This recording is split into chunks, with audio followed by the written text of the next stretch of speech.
La 4G Batelma vous présente Nivava. Ticor, un véritable atout esthétique pour votre habitat. Différents colorés disponibles en magasin. Batimax, la qualité au meilleur prix. Manulchanao ni fampalalam-baovao.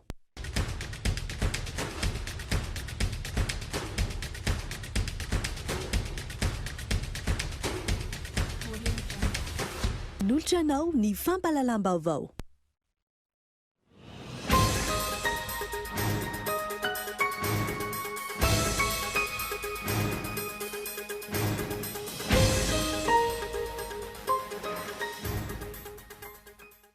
Natomboka tamin'ny fomba ofisialy androany teny amin'ny von'ny orinasa afaka akanjo teny Ambatomaro mihetsika fampindramam-bola tsinjo fameno nanatrika izany teny an-toerana ny filoham-pirenena Andry Rajoelina. Rapitso no hanomboka amin'ny fomba ofisialy ny fivoriana tsy ara-potoana ny antenimera rotota tsy mihoatra ny 12 andro. Ny fananganana ny commission mixte paritaire no isan'ny ladinika lehibe amin'izany.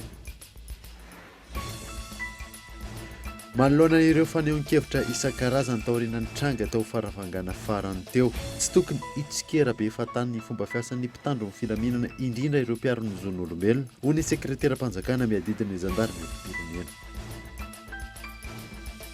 Fomba iray ahafahana mampidi-bola sy mikajy ny tontolo iainana ny agriculture urbaine ary misy ihany koa ny tetikasan'ny ministeran'ny fambolena amin'ny fampiroboroboana izany.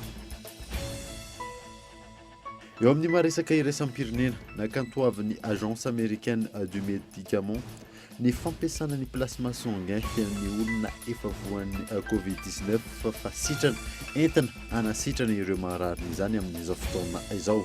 Fanapa-kevitra izay nankatoavin'ny filoha amerikanina Donald Trump. Nandidin'ireo avy hatrany.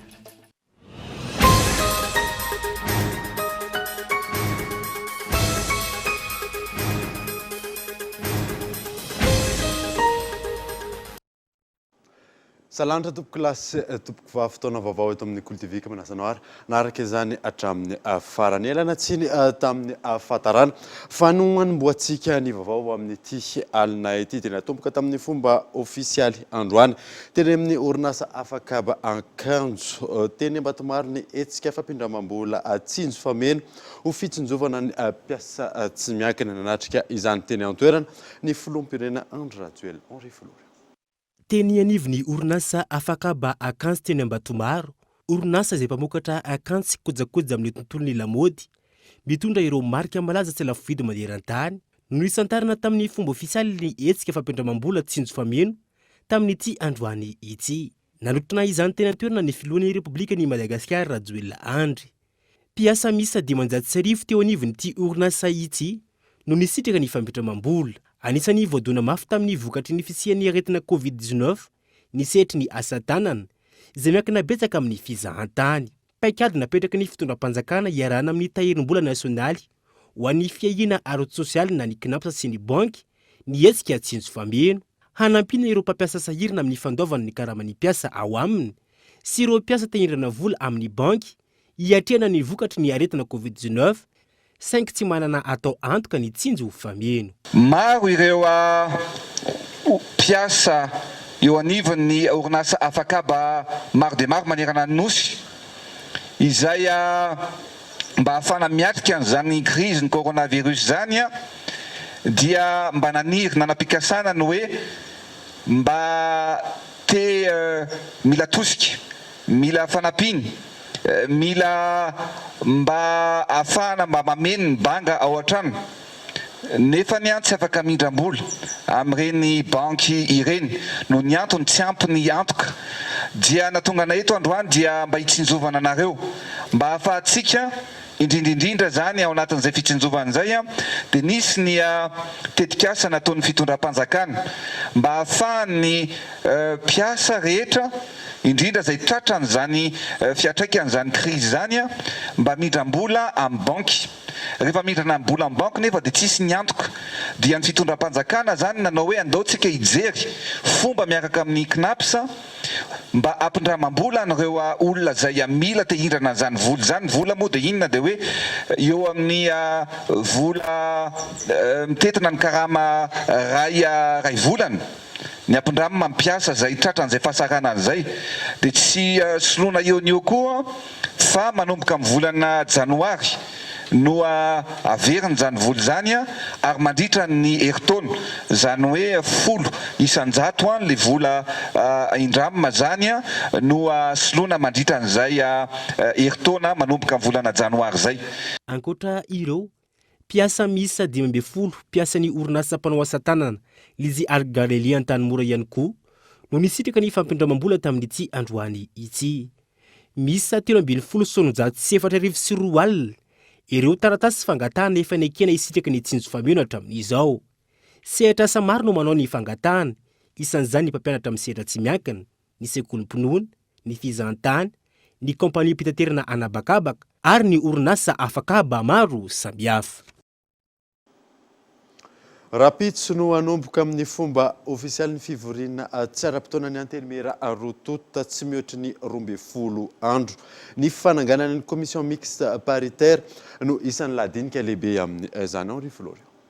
Nandritra ny filan-kevitry ny ministra farany teo no nandraisany gouvernement ny fanapahan-kevitra ny ampiantso fivoriana tsy ara-potoana tsy mihoatra ny 12 andro ny ao anivo ny antenimera rotonta izay anomboka ny andro ny rampitso. Isan'ny ladinika amin'izany ny mahakasika ny fananganana ny commission mixte paritaire izay entina mandany ny volavolan-dalàna laharana 824 tamin'ny 14 febroary taona 2020. Iarahana mahafantatra fa tamin'ny volana febroary taona 2020 nisy ny famindram-pahefana nataon'ny parlement tamin'ny filoham-pirenena raha toka tapitra tamin'ny 15 volana febroary 2020 ny fotoam-piasan'ireo solombavam-bahoaka nandritra ny mandaty teo aloha ka tsy afaka inaisa ihany koa ny anterimeran-doolona nandritra izany. Ilana fankatoavana ireo didy tsy volana ireo araky ny fanapahan-kevitra navoaka ny SCC. Tamin'ny volana febroary 2020 dia nisy fanapahan-kevitra nivoaka tamin'ny fitsaran'afo malalampanirenana ary nilaza zareo tamin'izay fa tokony misy zany ilay loi de validation avy amin'ny parlemanta mahakasika an'ireo didy tsy volana izay niraisiny andriamatoa filoham-pirenena ka tanatin'izay zany no nisy nandefasana an'ireny ataontsika hoe volavolan-dalàna nisy an'ilay didy tsy volana zany mba ho ampandalovina teny amin'ny parlemanta, nisy an'ilay volavolan-dalàna mitondra ny laharana 8 tsipika 2020 izay misy ohatra zany ataontsika hoe didy tsy volana mahakasika ny fanovana ny lalàna mahakasika ny antenimieran-doolona, misy ihany koa ny didy tsy volana izay mahakasika ihany koa zany lalàna mifeny fifidianana amin'ny ankapobeny sy ny fitsapakevim-bahoaka ary misy ihany koa moa ny didy tsy volana izay mahakasika ny ampahany amin'ny fanovana zany ny lalàna mifeny arena ankibon'ny tany.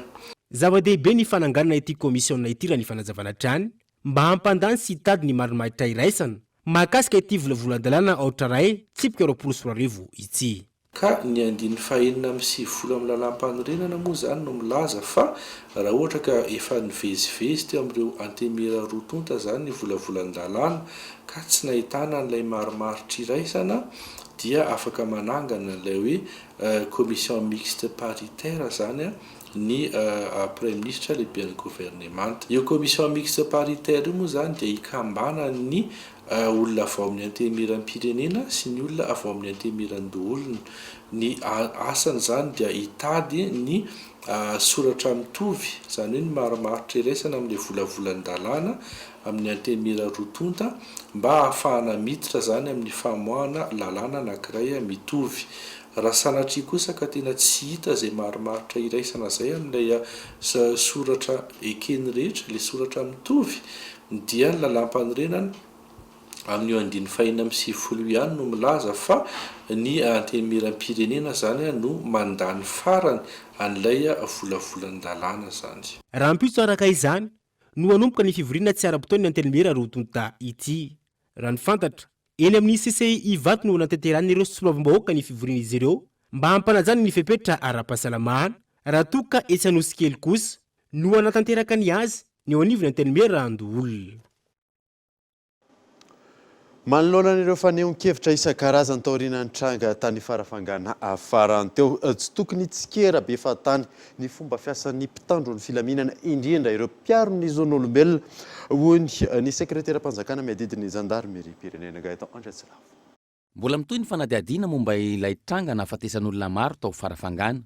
Tsy tokony tsikera be fahatany ny mpitandro filaminana isika, hoy ny sekretera mpanjakana miadidiny zandarmerie pirenena androany. Azadiny fa tamin'ny ala tao fonjy ireo dia nanao herisetra izy ny ala tao. Nampiasa torabato mpiandro fonjy anankitelo ny tao ary zareo efa 20 mahery nanao akisisika tao. Jereo le abetsahan'ny olona amin'izany. Samba malala ny rapport de force ihany rehefa avy eo. Fa aoka re mba tsy hanao an'ireny le hoe andeha hitsikera tsy hanao an'ireny ka fampaherezana nanao tao. Mianatra zon'olombelona no reny olona reny izay mpitandro filaminana. Afaka mifampiteny hoe taiza izy nianatra an'izany fa zay nianatra an'izany hatrany an-dafy zay nianatra an'izany tsy zay no ampianariny an'izany. Fa aza manao vain-drahalahy tsy marary fa rehefa ho tafian'ny jiolahy nareo eo nareo vao atsiary hoe ay ve tena mila mpitandro filaminana izay ity. Nanamafy hatrany ity farany fa tokony hidina ifotony hijeriny zava-misy ainan'ny mpitandro filaminana ireo mpiarony zon'olombelona. Mora ho an'ny olona ity velany ny tsikera zon'olombelona zao hoe mora le miteny an'izany. Rehefa any amperina ny toerana any ary zany mba maniry mba handeha ho any le mpiarony zon'olombelona reny mahita hoe inona no iainan'ny mpitandro filaminana. Ohatran'ireo zao tonga dia miampita rano izy dia tifiriny le jiolahy. Le jiolahy tsy vitsy fa maro amanjato ny jiolahy amin'io. Tonga dia mitifitra reo dia zao misy maratra misy tondra takaitra mandrapahafatiny toy izao zany. Minisitra roa eo anivon'ny governemanta tsy hivona no nidina ny farafangana, ny ministry ny asa sy ny fambananana asa izay kotra ny faritra vatovavy fitovinany sy ny ministry ny fitsarana. Ankalamavony kosa mbola mitoy ny ady atao amin'ny dahalo ary nampiana tafika ireo zandary any an-toerana. Misy an'le hoe ingavao zanak'ingavao reny mbola mandeha ny fikarohana tena jiolahy koa zany nitifitra mpitandro filaminana voatery ny embotra aza ny zandary tamin'ny fitifirana vararaka izay nataon'ireo olona reo dia isorina ny ministry ny fiarovam-pirenena fa nampiana tafika ny olonay nandeha namonjy andry zareo tany manampy an'le fanaovana an'ireo. Fa izany dia olona manjaka fitaovam-piadiana mahery vaika be dia be no any aminy any. Tsy ny any Kalamavony ihany, faritra maro no ahitana fifandonana amin'ny dahalo amin'izao fotoana ary miverina mirongatra ny tsy fandriampahalemana. Na andrenivohitra na any amin'ny tontolo ambanivohitra, samy mitebiteby avokoa manoloan'izany. Mahakasika ny antotanisany Covid-19 kosa indray dia tato anatin'ny 4 andro ny fanesa tsy nisy ny ainana fohy araka ny tatry ny CCO Covid-19 raha ho amin'ity androany ity 7 ireo tranga vaovao nialarana efsa. Manomevana ny fahaseporana amin'izao valan'aretina izao ny fifohana siaza na ireo zava-mahadomelona sy ny fisotroana toaka raha ny fanazavany ny mpitsabo androany. Ary amin'izao fotoana izao zao fotoanan'ny valan'aretina izao dia mila tandrovana mafy eo amin'ny tratra io satria any no miditra ilay tsy mikaretina dia mahatonga ny fahaseporana sy fahasimbana samihafa. Dia fantatritsika nefa fa mifosiny lalandrary ny tratra dia azo lazaina hoe trano atsimo sy avaratra. Zany hoe ratoina izay fiteny hoe ratoina ny aty ratoina ny aty dia voadona ny afero dia ny fosiny lalandrary ny tratra zany tena mizaka ny tseran'ny aina vokatry ny zava-mahadomelona nefa ireo mihitsy ny tena tandrovantsika amin'izao fotoana izao mba tsy harefo mba tsy hianaka loatra le tsy mikaretina ary inona moa ny zavatra tena atahoran'ny olona amin'izao fotoana izao mba tsy ho tonga amin'ile hoe tranga nano sarotra na le forme grave dia mba tsy ho sepotra. Nefa zava-mahadomelona zany izay tsy hapozin'ny olona hita eny an-dalambe rehetra eny ny fandraisan'ny olona azy mahatonga an'izay faharefon'ny vatan'izay. Araka ny tatitra navoakan'ny CCO Ivato androany tao anatin'ny 4 andro ny fanesy tsy nisy ny olona namoy ainy vokatry ny valan'aretina coronavirus teto Madagasikara. Tao anatin'ny 420 ora tamin'ny fitiliana miisa 470 sy 700 tao 770 ireo olona voamarina fa mitondra ny tsy mikaretina coronavirus ka teto amin'ny faritra Analamanga ny 420, 220 tao Diana, 7 ao Vakinankaratra, 7 ao Sofia, 4 ao Diana, 2 ao Matsiatra Ambony ary 1 avy ao Antsinanana sy Anosy. 570 manao ny forme grave reo 270 dia eto Analamanga, 420 Tsabony amin'ny hôpitaly Befelatandrana, 7 eo amin'ny hôpitaly JRA, ray eny amin'ny hôpitaly anosiala 10 eny amin'ny hôpitaly Andotapenaka CHU 9 amin'ny centre de traitement Covid-19 Mamasina tsy misy tsony moa ny forme grave eny amin'ny centre de traitement Enivato any Antsirabe ny anankitelo Fianaratsoa CHU Andrainjato ny 370 Boeny anankitelo Toliara misy forme grave telo Morafeny misy forme grave ray Diana misy anankiroa ary any Orombe dia misy forme grave anankiray zay izy 570 mianaka zany izay manao ny forme grave ary mbola ao anatin'ny fitsaboana tanteraka sy fanaraha-maso akaiky ny fahasalaman'izy ireo any amin'ny hôpitaly avokoa moa zany izy rehetra ireo. Ny ampy 450 kosa ireo sitrana somatsara ary ny tombo ray indray ny marary mafy. Androany mitotaly 475 alina ny isan'ny fitiliana PCR vita ary 1,750 ny fitiliana Gene Expert. Tonga eto amin'ny fotoanany dokavarotra isika aorianan'izay atatsika mahakasika ny fanomanana ny fanadinana CEPE eo ihany koa ny tontolony fitaterana izay manomboka rahampitsony taxi be rehefa avy eo ary.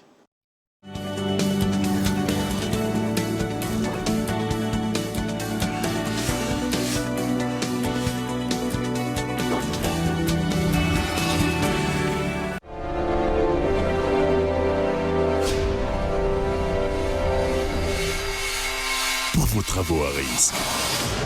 Éliminez le danger. Équipez-vous de la tête aux pieds avec la gamme de protection individuelle Secure Plus. Respectant les normes de sécurité de la personne et adaptée aux besoins du quotidien. Disponible chez Batimax. Batimax, la qualité au meilleur prix.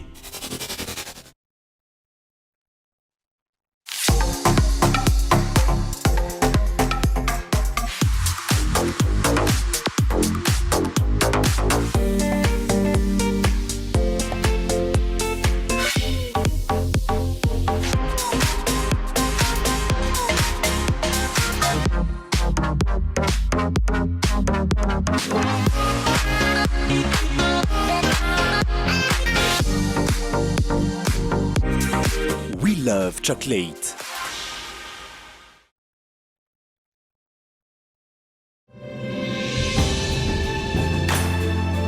Malagasy mirahiny mandresy ny elanelantany mbola toy ny fiainam-bidoro polisanjat amin'ny smartphone an-telma rehetra.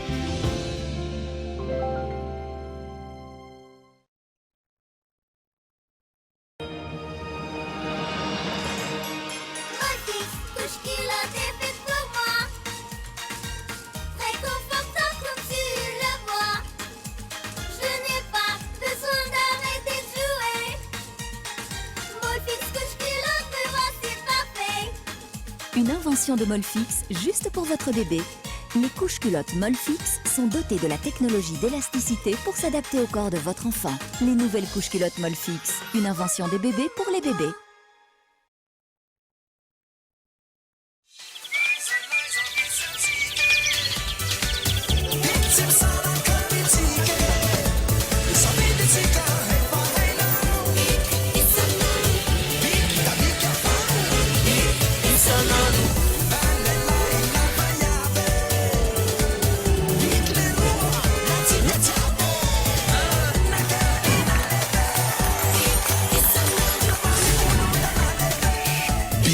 Isanandro.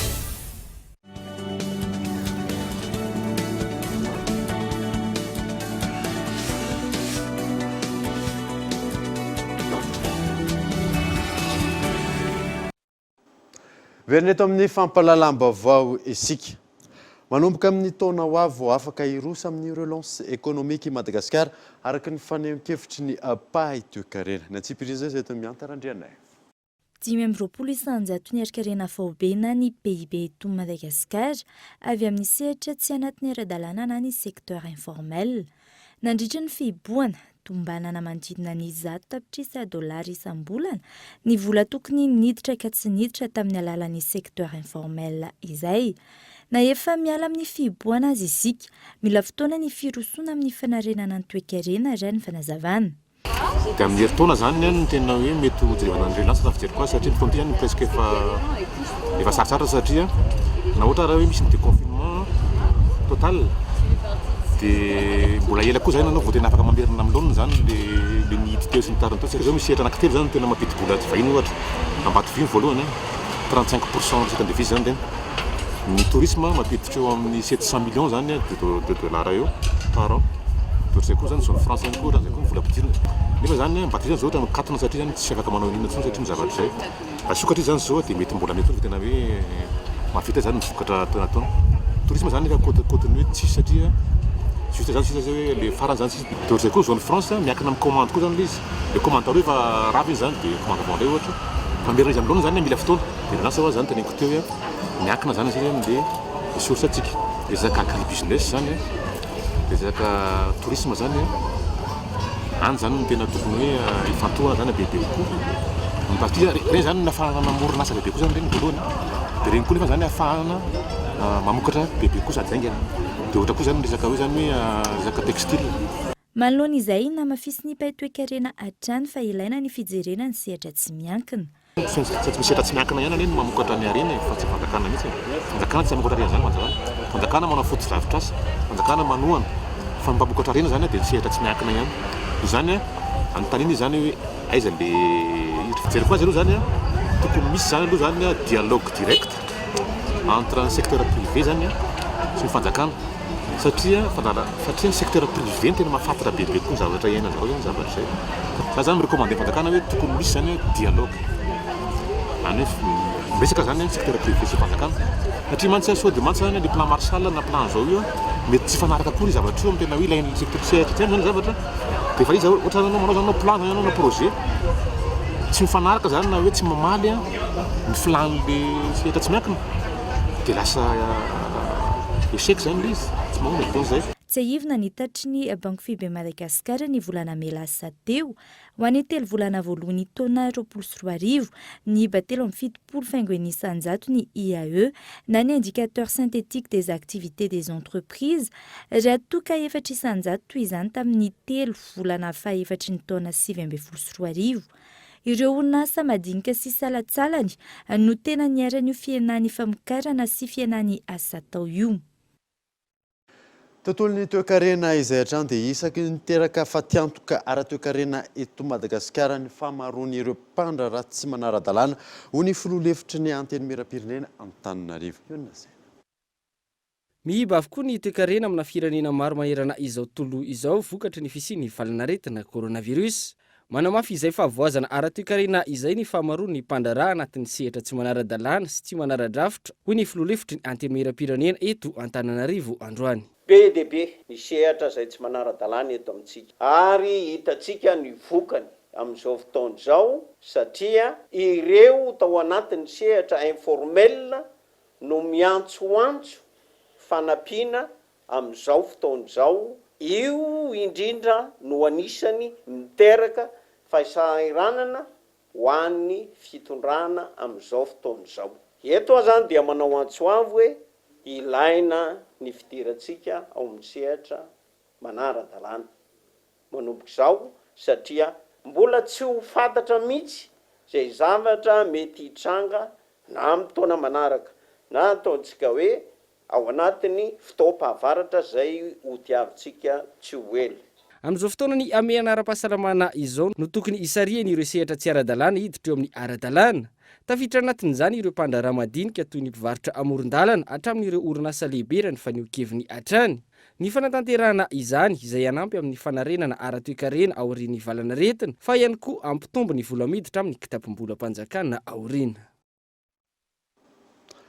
mahakasika ny arena kibon-tany kosa indray dia nitondra fanampanazavana mahakasika ny didim-panjakana fampiarana ny lalàna feny fitradrana arena kibon-tany ny ministra tompon'andraikitra Gaëtan Andriatsila fepetra vitsivitsy eo amin'ny lalàna feny fitrandrana arena kibon-tany no novaina sy noatsaraina nojerena manokana ny fitsinjaran'ireo vola miditra avy amin'ny arena kibon-tany azo avy amin'ny sara-pitrandrahana alaina sy ny tamberim-bidy ary ny sara ny fahazon-dalana hitrandraka izay nahiditra amin'ny teti-bola ankapoben'ny fanjakana sy ny vondrom-bahoaka paritra itsinjara-pahefana tanjona ny fampitomboana ny famatsim-bola ireo fandarana asa fampandrosoana ifotony mariana fanindristorona dia ray faingo efatra isanjato amin'ny roa isanjato 1,4% 2% zany ny antsoina hoe ristorona minière dia ny tsinjarana azy indray zany dia raha 3 isan-jato ny faritra teo aloha dia nampiakarina 7 isan-jato ary ny commune dia mijanona ho 10 isan-jato ihany nisy apahan'mbola ho an'ny faritany teo aloha zay fantatsika moa fa mbola tsy misy amin'izao fotoana zao dia nalefa ty amin'ny commune zany zay nalefa ty amin'ny région dia zay nahafahana nampiakatra ny région ho 7 isan-jato. Nasiana fanatarana ihany koa ny fitsinjarana ireo saram-pitantanana ny fahazondalana itrandraka izay aloha isan'ny taona. Raha isan-jato monja no nakaty amin'ny tetibola kapobe ny fanjakana dia nampiakarina 5 isan-jato zany amin'ny tititim-panjakana vaovao ity. Ary raha toka 7 isan-jato no an'ny faritra dia nampiakarina ho 9 isan-jato zany. Ary raha 12 isan-jato no an'ny commune dia nampiakarina 14 isan-jato an'izay. Misy ampahany amin'ny vola miditra amin'ny fitrandrana ihany koa natokana ho famatsiana ara-bola ny EITA na eo aza nefa ireo rehetra ireo tsy misy ny fitomboan'ny vola alohan'ireo mpitrandraka raha ny fanazavana. Ny ezaka ataon'ny fanjakana ao anatin'izany ITE zany no fambara ho an'ny rehetra na ho an'ny mponina na ho an'ny firenena na ho an'ny mpampiasa vola ny antsoina hoe fahavononan'ny fanjakana hiditra ao anatin'ny fangararana dia izay zany no akapoben io titi-panjakana izay noraisina io tsy misy fitombon'ny vola nalaina tany amin'ny mpandraharaha ary tsy nisy fampiakarana ny tany zany fa vola miditra ty amin'ny fanjakana no nalamina araka ny laharam-pahamehana sy ny fomba anasotrarana ny tanjona zany ao amin'ny fampandrosoana marina ny firenena amin'ny alalan'ny sehatry ny harena-kibon'ny tany.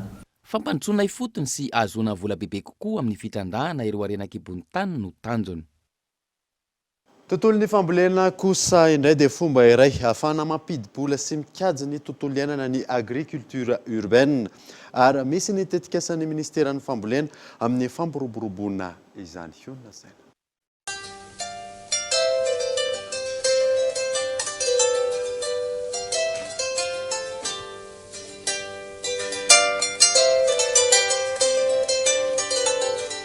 Izay eto zany dia manao teknika ihany koa amin'ny fiompiana-gana atao hoe manara-penitra zany angamba dia ahitana zao ato amin'ilay toerana misy bararanta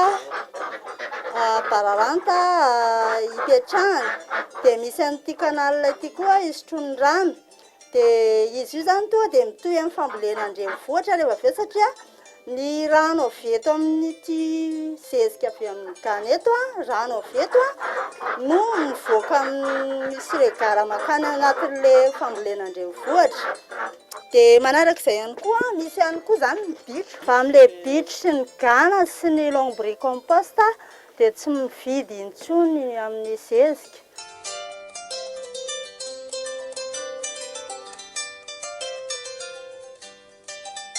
Fatsakana dia avy eto ny rano anondrahana ny tranon'ilay gana rehefa diovina ilay gana dia mivoaka mandeha amin'reto tuyau reto dia mivoaka amin'ity regara ity dia makany anatin'ilay fambolena ary avelany ary hitantsika indray moa zany ny toyany. Avy any an-trano teo zany ilay rano dia mandeha any ambanin'ny tany any moa ilay tuyau dia miditra makato anatin'ilay teknika andrenivohitra ilay fambolena.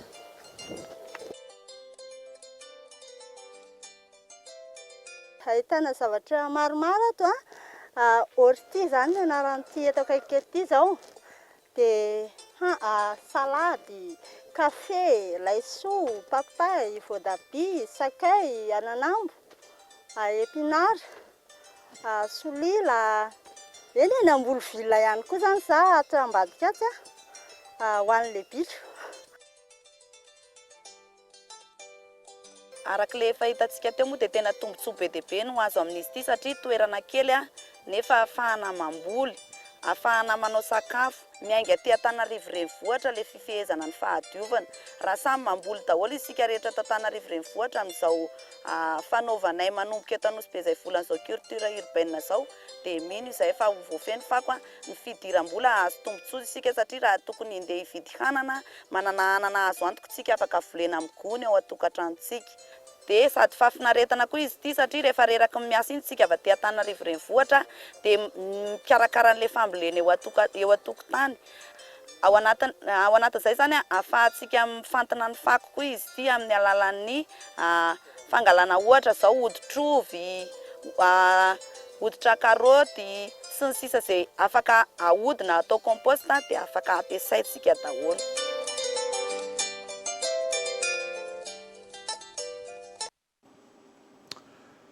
Tonga amin'ny dikana famaranana ny fifaninanana kopa-kelatra izay tetika zay ny totosain'ny orinasa Star ho fiarovana ny tontolo iainana amin'ny alalan'ny fametrahana toerana fanangonana tavoahangy plastika.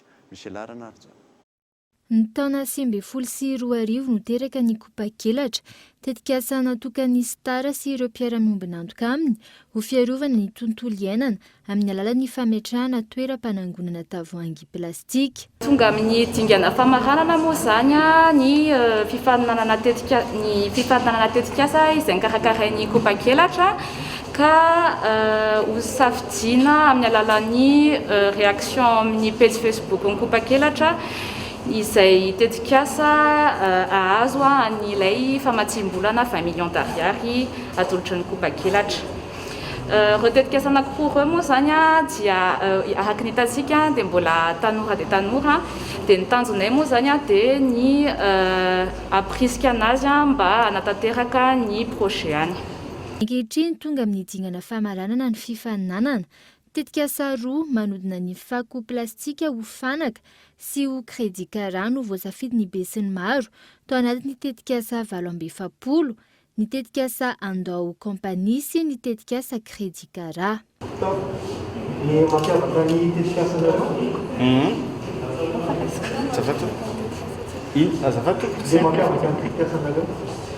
mampiavaka ny tetikasanay zany androany dia betsaka no efa manao fanaka eto amintsika anefa mbola tsisy ny manao fanaka miady ho an'ny fiarovana ny tontolo iainana ary fanaka vita avy amin'ny plastika ahodina. Izay zany tena mampiavaka ny tetikasanay.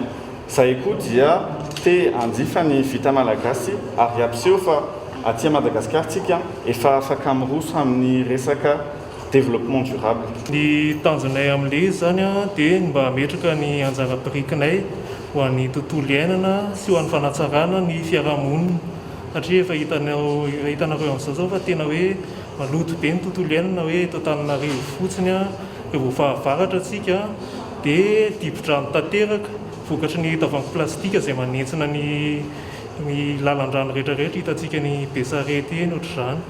Dia izay natonga anay hoe hanao an'ity tetikasa ity mba hoe ahafahan'ilay tavoahangy plastika mba ho hanana deuxième vie zany, karazana deuxième vie zany. Izay ilay izy. Iray amin'ireo tetikasa ireo no fidin'ny olona mandritry ny 2 herinandro amin'ny alalan'ny J'aime anivo ny tambazotra serasera Facebook ahazo famatsiana 20 tapitrisa ariary ny mpandresy ho fanatanterahana ny tetikasany. Tontolon'ny fampianarana kosa indray dia ny fanomanana ara-tsaina ireo mpianatra hiatrika ny fanadinam-panjakana CPE ankehitriny no tanterahan'ireo sekoly eto Antananarivo. Fotoana fanomezana toromarika farany ihany koa izao. Herinandro katroka androany no anatanterahana ny fanadinam-panjakana CPE ho an'ny faritra Analamanga, Vakinakaratra, Itasy, Sava sy Diana. Raha ny fanadidina natao tamina sekoly tsy miankina iray teto Andrenivohitra, ny fampianarana ny ankizy hahiatrika sy hanao fanadinana no sisa tanterahana ankehitriny. Ny zavatra ataonay amin'izao faraparan'izao zao dia misy sujet traitena zany tena efa hita ohatranay rehefa manao CPE reny dia ireny zany nijerena hoe nijerena le temps le ankizy sy le fanaovan'le asa hoe tia kosokosoka sy ny karazany zay zao zany amafisina amin'izao dia lefa kaikikaiky iny zany dia eo za manontany inona tena mbola tsy haitateraka dia ino no atao amafisina kely faraparany.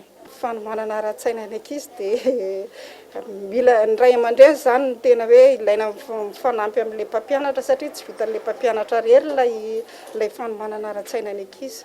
Ny taranja SVT ny problema ny tantara sy ny geografia no isan'ny mbola amafisina ho ireo mpianatra. Mbola tsy haiko zao dia matematika, nefa haiko dia SVT, matahotra. mampitebiteby be le izy efa volona tsara anatsika le fanadina mbola mila ianarana tsara dia ny problème sy géographie ianarana tsikelikely ny formule ny conversion sosisy matière mbola atahorako dia ny tantara sy ny géographie tsy nasarotra amin'le tantara dia ny daty dia ny sarotra amin'ny géographie ny carte tsy matahotra fa efa te-hanao an'izany mba hijeran'izany hoe manao CP.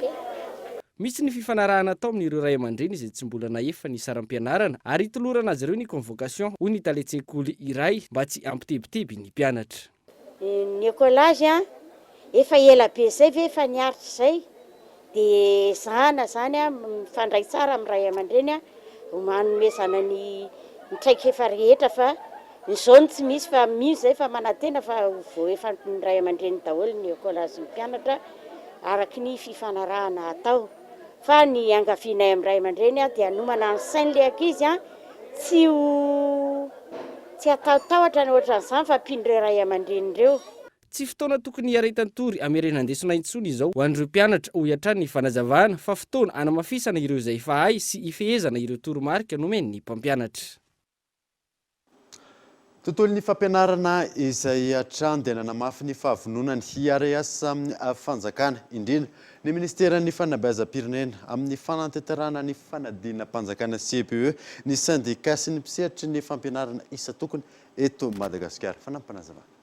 Ary zay dia mitodika amin'ny ray aman-dreny fa aza misy miahany ray aman-dreny satria hanao izay hazonay atao na mikasika ny fitsarana zany tsy sanatria kory anao fitsarana kitotoa na sanatria kory anao examen atao kitotoa fa tena ho diplôme ho ara-dalàna ary diplôme tena miendriky ny zanakatsika no avoakan'ny mpampianatra aorinan'io fitsarana zany examen zany. Eto koa nefa dia mitodika amin'ny fitondram-panjakana satria efa ampanetretena zany na nyresan'ny mpampianatra hoe tsy maintsy mivoaka ny subvention na vacation voam-panao fanadinana fa mba manaitra ny fitondram-panjakana mba hamoaka ny subvention sy ny vacation io mba ho ara-dalàna mba handray an'izay. Tontolo ny fitaterana kosa indray dia manodidina ny 500 sy 200 isan'andro ny fiara tsiriana eny amin'ireny toerana fanaovana vizity ireny eny Ivato eny amin'izao fotoana izao. Ray andro tsy iverenan'ny fiara fitateram-bahoaka izy ireo no mamaritra ny 700 isanjaton'ny fiara tonga. Michel Aranarjona.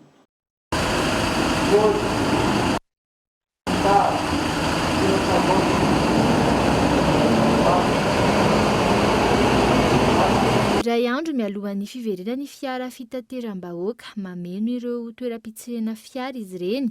Ho an'ny toeram-pitsirana fiara eto Ivato, ny fiara fitateram-bahoaka no mamaritra ny 700 isanjaton'ireo fiara tonga raha toa efa mahatratra 500 sy 200 ireo fiara tsiriana nanomboka omaly. Raha manome totanisa fosiny aho zao raha omaly dia nananika hatrany amin'ny 250 véhicule no tonga teto. Raha tsy mahavita an'izany zahay isan'andro fa eo amin'ny 170 180 eo isan'andro fa nanomboka omaly dia niakatra dia niakatra tokoa ny tahany fiara tonga eto ary nampitombo an'izany dia ireo taxi be sesiba urbaine sy ny taxi brousse. Natao aza ny fiaton'ny fiara fitateram-bahoaka nandritry ny fotoana naharitra tsy hitantaratra tany amin'ny fikojakojana ny fiara izany raha ny fanadihadiana. Na mipetraka ela izy io dia fatan'ny tompon'ny fiara ihany ny fitezana an'io fiara io satria ohatra antsika olombelona ihany io ny tompon'ny fiara sy ny chauffeur dia mahalala ny fikojakojana an'io fiara isan'andro. Dikan'izay zany raha ny fiara tonga eto ny fahitanay azy dia tsy miandry mihitsy ny olona hoe ho tonga hanao fitiliana fiarakodia vao hikojakoja ny fiara fa hatreto zany dia hita ry zareo fa tena nandritran'izay fotoana maro zay dia nikojakoja fiara. Raha tsy ivona misy sokajy araka ny toetrany sy ny fampiasana azy no mametra ny fotoana tokony hanaovana ny fitsiriana ny fiara iray. ho an'ny fiaran'olon-tsotra na ny voiture particulière isa taona ny fanatanterahana izany, ho an'ny fiara mpitatitr'entana isaky ny enim-bolana ary isaky ny efa-bolana kosa ny fiara fitateram-bahoaka. Manambahiny sampana fampahalalam-baovao amin'ity alina ity tsy izany fa André Mantofo Rakoto Arson Andrena Soloronay izay tompona fiara taxi be. Mianadahy zay mandray vahintsika amin'ity androany ity dia mianaka amin'ny miantana andrianay vao ny tenako amin'ny zany. Fantaniana voalohany apetrako amin'ny vahintsika amin'ity androany ity dia fantatsika moa fanomboka rapitso dia miverina miasa anareo amin'ny taxi be mialohan'ny resana makasika zay inona nataonareo nandritra izay volana hoe tsy nesana zay. Saotra indrindra tompoko ary miaraka aminao mianadahy ihany koa miaraka amin'ny mpitserin'ny Cool TV. Eny tompoko ny nataonay tao anatin'izay tsy nesana zay nandritry ny confinement zay dia tsy niasa aloha zany mazava ho azy tsisy vola niditra ny zay koa moa tsy nahazo an'ireny personnel regny fanjanona tamin'izao dia tena nahatsapa mihitsy fa tena sahirana mihitsy satria vola ianao tsy maintsy manenjika tsy maintsy mandoa vola nefa tsy dira-mbola tena nahatsapa mihitsy sahirana tompoko. Isan'ny niteraka menimena tamin'ny mpandeha ary hita ihany koa teny amin'ny fiarahamonina teny isan'ny olana voalaza ihany koa nampirongatra ny tany fiparihan'ny Covid-19 ao ny teny amin'ny taxi be hoe nisy ny gaboraraka tao amin'izay nandritra ireny hoe niverina ny fotoana niverina ireny. Inona ny tena olana ny ananareo tao anatin'izay? Inona nahatonga an'izay hoe ohatrany hoe lasa avy dia niparitaka be le Covid-19 rehefa niverina ny taxi be? Eny tompoko. Lisy moa zany tonga dia hoe taty amin'ny taxi be no milasana an'lizy hoe tena nipary an'le Covid-19. Ny azoko ambara amin'izay dia izao marina fa misy le geste barrière tsy maintsy ataon'ny taxi be, tsy maintsy manjakaka fanafody dia manao an'le gel main kanefa tamin'ny voalohany ihany izy iny nisy taty ariny izy iny rehefa lany le taty amin'ny le nizaraina gratuit dia ny taxi be nasaina no mividy tsy haiko lohana hoe zay ve ny antony nahatonga an'lizy hoe nisy fotoana manko tsy nampiasa intsony satria zao ny antony nasaina ny vidy ny taxi be nefa le versement sy ny vola miditra efa tena tsy mahaleo an'le vidiny sarany nefa ianao mbola asaina mividy an'le gel. Eo zany somary olana kely ka tsy fantatra hoe zay tokoa ve ny tena antony tsy fampiasana an'le gel ve nisy fotoana moa tsy nampiasa gel ny taxi be. Mividy any amin'ny varotra ve sa hoe mividy eny amin'ny fanomezana an'le gel? Mividy any amin'ny varotra zany zao zay amin'izao tamin'ny taloloha kely teo satria nasaina mividy dia tsy maintsy mividy satria zay mihitsy moa zany le hoe fanarahan-dalàna dia tsy maintsy nividy dia eo ny somary olana kely misy mavidy dia misy tsy mavidy satria ny vola miditra rehefa kely ianao mbola andaniana iny tsy haiko 500 millilitre iny teo jour dia lany 3 jours nefa vidina 15 000 ariary. Ka amin'ity lamina vaovao ity satria nareo zao hiverina hiasa indray manomboka rapitso ohatra ny ahoana zany lamina petraka reo anatin'izay mba tsy isian'ilay gabraraka sy le hoe voalohany ihany izy dia avy eo manaraka mbola tsy fantatra. Ny tena amin'ny mahatompona fiarana aloha zao dia matsapatsara mihitsy fa tokony isy ihany le hoe fifampitsinjovana zany le izy satria asana taxi be le izy asam-bahoaka zany hoe tokony mba omen'ny fanjakana ihany zany izay gel main zay.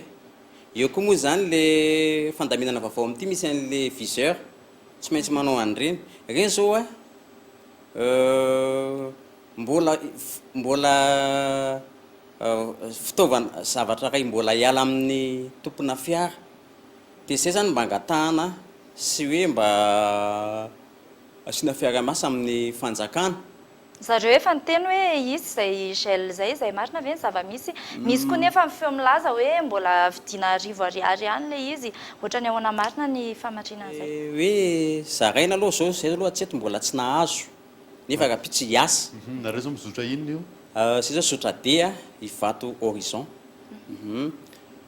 dia Ivato Vasakosy azafady dia zay zao hatreto mbola tsy nahazo an'izay viseur raha isy moa fizarana mbola tsy nahazo ho afaka fizarana gelmain mbola tsisy zany zavatra zany fa ny fanafoty aloha zao nefa vita androany ary anao moa teny hoe vidina 1000 ariary raha ohatra izay kosa nge vidiny mba azy finy fa raha ianao kosa ny antoka an'le izy 15 000 isaky ny 2 jours 3 jours tena mahatsiary hoe tena tsy rentable le izy dia raha pitsy zany aloha zay zao no ataony voalohany aloha dia tsy maintsy hijery an'izay gel zay hoe misy tokoa ve le fizarana dia hijery an'izay viseur zay satria raha tsisy moa zany dia tsy maintsy andray fanapahan-kevitra mety afaka mividy ihany satria viseur any indray mandeha mampiasa fa ny gel may zany tena mba angatahana hoe aleo mba zarainy na hoe mandoa an'le participation 1000 ariary teo mba azy finy ahoana indray koa ny fepetra ho raisinareo fepetra entitra ho raisinareo mba tsy isian'ilay hoe satria na dia efa voapetraka le hoe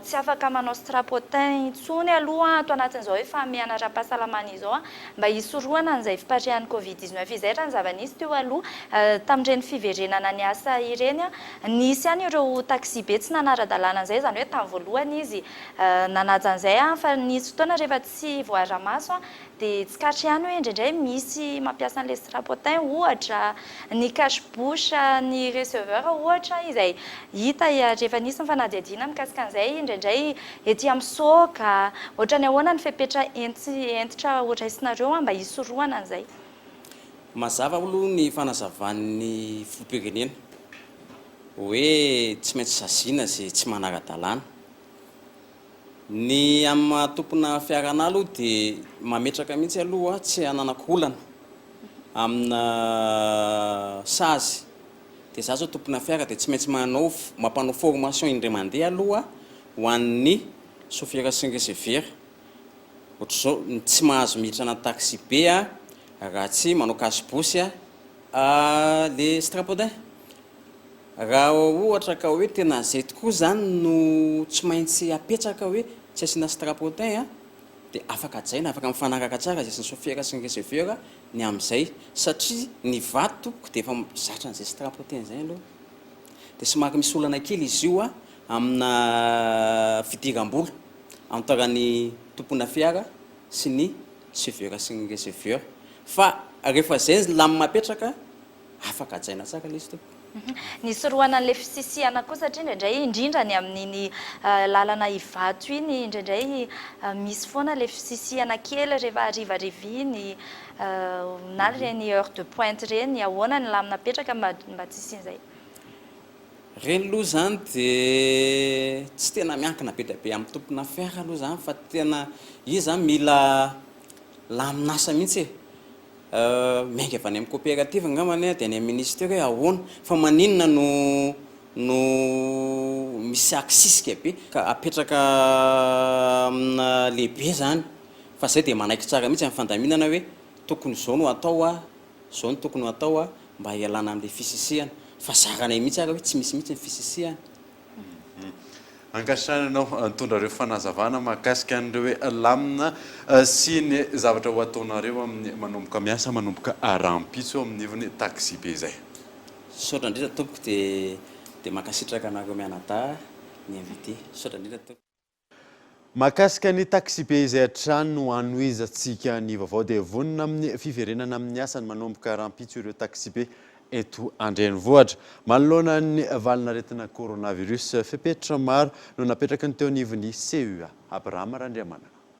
rampitso alarobia no hanomboka hiverina amin'ny asany ireo taxi be eto andrenivohitra eo anatrehan'izany fepetra maro no noraisiny teo anivon'ny commune Antananarivo azy ireo isan'izany ny fizarana ny arotava ho an'ny mpamily sy ny mpamily mpanampy ny gel désinfectant ho an'ny mpandeha eo ihany koa ny fandrarahana ranom-panafody ao anatin'ny fiara ankoatr'izay isan'ny nandraisana fepetra manokana ihany koa ireo arébus eto andrenivohitra dia arébus ato anatin'ny centre-ville zany atao anatin'ny commune ben'Antananarivo zany dia tsy maintsy hisitraka daholo an'izay fanadiovana sy fanjavana fanafody-zay satria fantatsika tsara fa tsy voatery amin'ny tanana ny findran'ilay izy fa amin'ny alalan'ny fampipasoana, amin'ny alalan'ny kiraro ihany koa le manitsaka eny amin'ny arery eny ka ezahana daholo zany ny ahafahana manadio amin'ny fomba rehetra mihitsy amin'ny alalan'ny fandrahana fanafody ireny toerana ireny.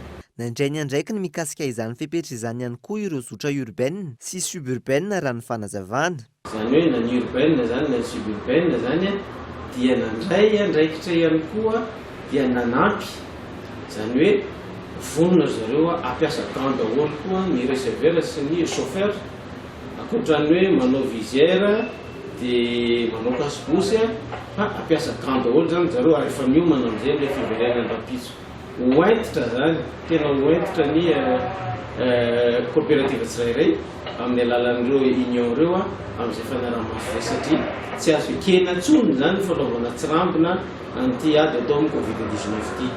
Nanamafy ny teo anivon'ny commune Antananarivo renivohitra fa hoentitra ny fanaraha-maso ireo fiara fitateram-bahoaka manoloana ireo fepetra ara-pahasalamana ireo.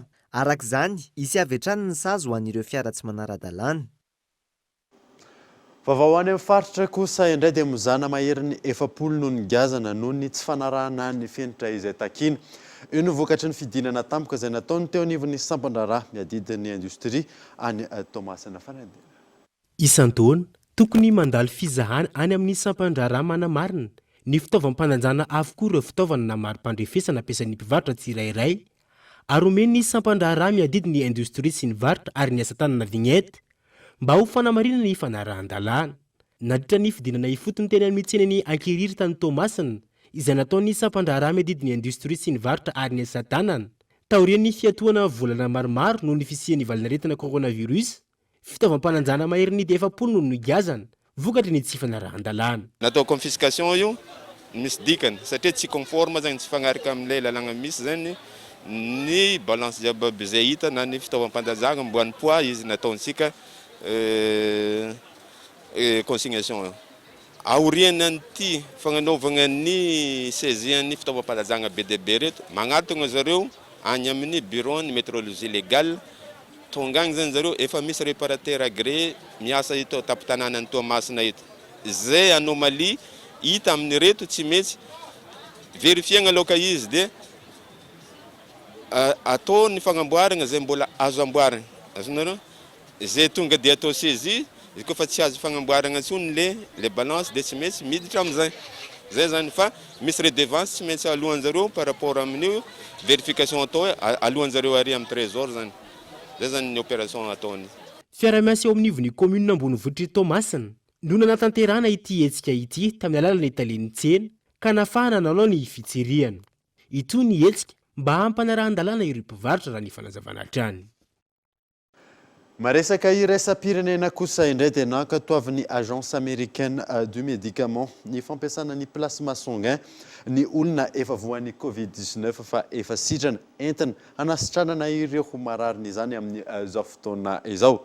Fanapa-kevitra izay nankatoavin'ny filoha amerikanina Donald Trump. Fanadina. Nanomboka ny alahady 13 aogositra teo nankatoavin'ny agence américaine du médicament ny fampiasana ny plasma sanguin ny rano mamaritra ny 550 ny ran'olona iray efa voan'ny covid-19 fa efa sitrana entina hanasitrana ireo marary ny covid-19 amin'izao. Mitsipaka amin'ny ampahany izany ny komite ara-tsiantifika ny États-Unis noho izany mbola tsy misy porofo ara-tsiantifika raha toa efa nankatoa ny fanapa-kevitra kosa ny filoha amerikanina Donald Trump. Raha ny nambarin'ireo tompona ndraikitra efa nisy ny andrana natao tamin'ny olona narary mafy miisa 7 alina tamin'ny fiatombohan'ny fiparian'ny valanaretina. Raha nivaly ny andrana ny tombo ny hery fiarovan'ireo olona. Ankoatry ny États-Unis, i Frantsa, Autriche, Chine ihany koa dia isan'ireo firenena nampiasa ny plasma sanguin noho izany nampiana ny andro hijanonana tany amin'ny hopitaly ary nampiana ihany koa ny tany fahafatesana. Dia iny maresaka iraisam-pirenena indray manakatona vaovao tamin'ity androany ity. Ankasitrahana ianao naralaka izany. Soafa tsara daholo tompoko.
nanolotra anao teo ny fampalalam-baovao.